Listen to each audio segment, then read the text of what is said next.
The Red Raiders look to start Big 12 play out 3-0 and continue their winning streak to 9. But standing in their way is one of the only other two unbeatens left in Big 12 play, the Kansas State Wildcats. In today's video, we'll preview the game, look at the odds, players to watch, and give my prediction for this Big 12 matchup set for Saturday afternoon out in the 806.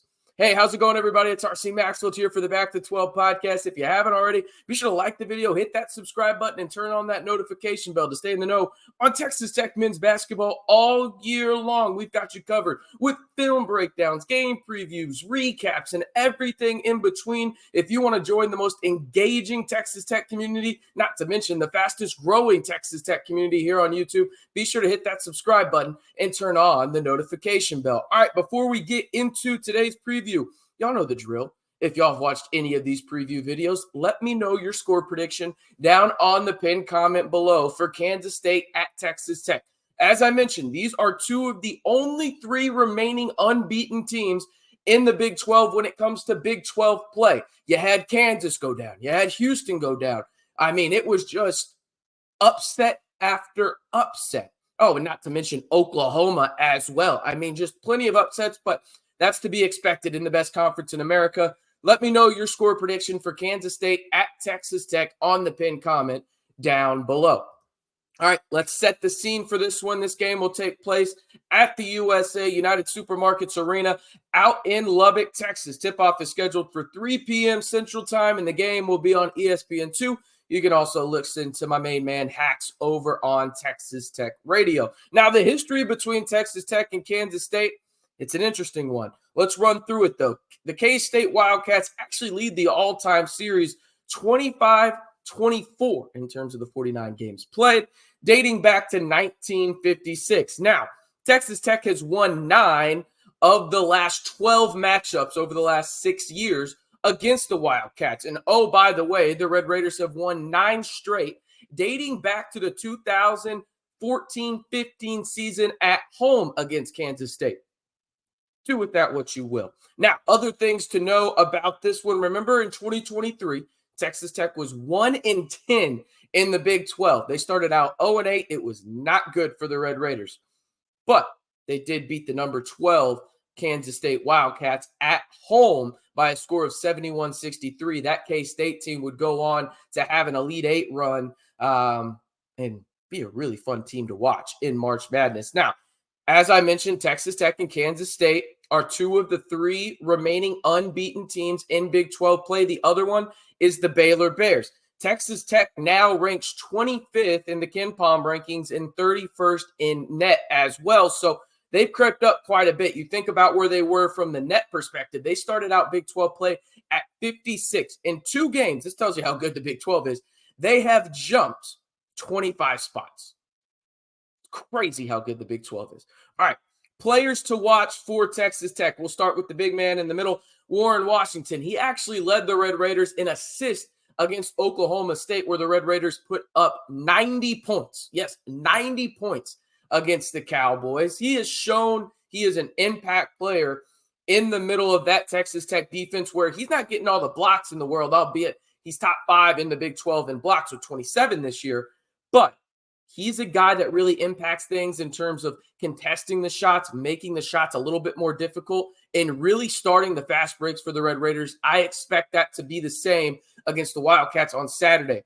Then you've got Joe Toussaint, the guy that really navigates the ship on the floor for the Red Raiders and really allows Texas Tech to play guys in a more favorable position for their skill sets, mainly Pop Isaacs.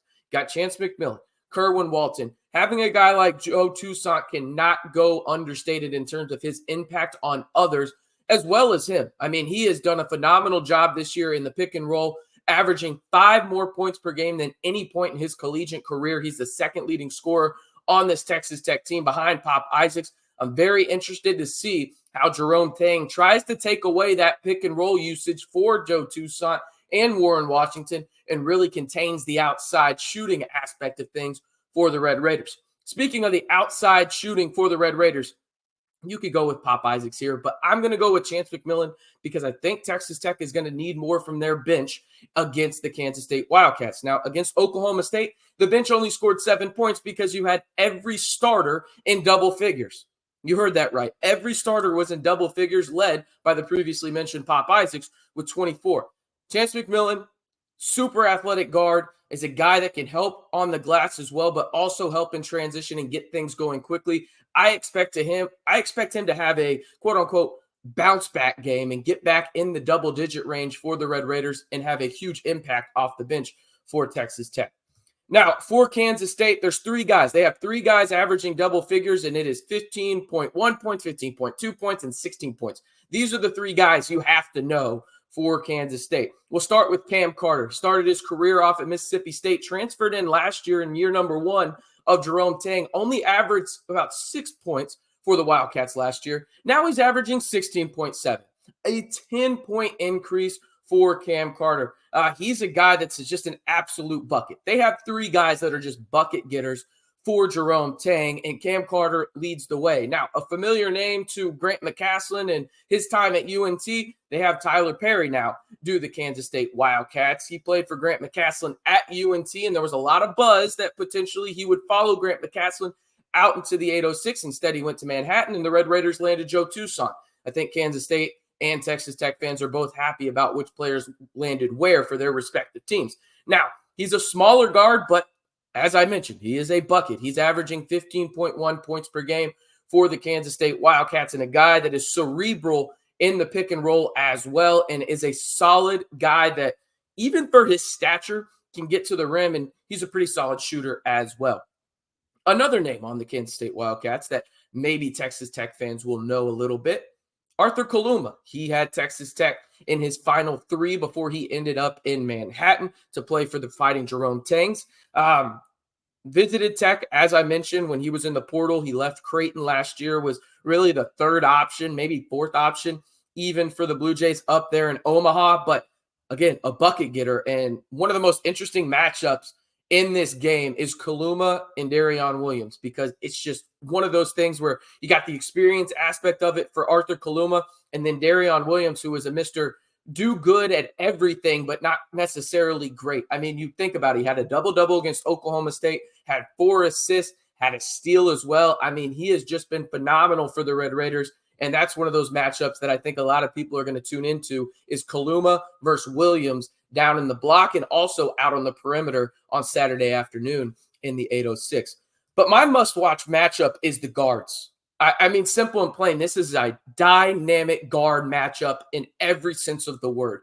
You think about it, you got Joe Toussaint against Tyler Perry. That's who I think will be matched up against each other. And then you got Cam Carter against Pop Isaacs. Now, I could definitely see that flipped, where on the defensive end for Texas Tech, Joe Toussaint is guarding Cam Carter, and then you have Tyler Perry matched up against Pop Isaacs. But this is just a dynamic quartet of guards, 2 on each side, that can absolutely get a bucket when they need to. And these offenses for both sides are also just run through these guys. And both the coaches, Jerome Tang and Grant McCasland, have just kind of given the keys to the car to both of these guards for their respective teams, just to, hey, wherever you take us, that's where we're going right now. And it is going to be fun to watch these guys match up against each other in a game, again, really fighting for first place potentially in the Big 12. I get it, only 3 games in. You're talking about a 1/6 of the way through the season. But if you win this game, regardless of what team you are, you're 3-0 in the Big 12, and your chances to go to the NCAA tournament, and both of these teams were bubble teams before Big 12 play started, exponentially increase because you get one more win. And I think, me personally, if you get to 7 wins in the Big 12 with how loaded it is this year, prime example, Kansas, a title contender, just lost to the team that was picked to finish last in the conference in UCF down in Orlando. The Big 12 is loaded. They have 15 of the strength of schedule metrics that everybody looks at. So 14 teams in the Big 12, right? 15 strength of schedule rankings in the top 15. Obviously, the Big 12 holds 14 of them. It's just a loaded conference. So night in and night out, you're going to see just an absolute battle, regardless of where you are, but you have to hold home court. And I think that's what the Red Raiders do, winning 10 straight is my prediction against Kansas State in the friendly confines of the USA. I have the Red Raiders winning 77-70 over Kansas State. I think they keep it moving, do the Red Raiders, as they are playing their best ball right now. I think there's a little bit more room for improvement. I know Grant McCasland and crew think that as well, but Texas Tech is playing as good a ball as anybody in the Big 12 right now, and I think they hold home court and beat Jerome Tang and the Kansas State Wildcats on Saturday afternoon out in the 806. One more time, let me hear your prediction down in the comments below for Kansas State at Texas Tech. Again, I have the Red Raiders winning 77-70. Let me know on your prediction down on the pinned comment down below. And if you haven't already, be sure to like the video, hit that subscribe button, and turn on that notification bell to stay in the know on Texas Tech men's basketball all year long right here on the most engaging and fastest growing Texas Tech community here on YouTube in the Back to 12 podcast channel.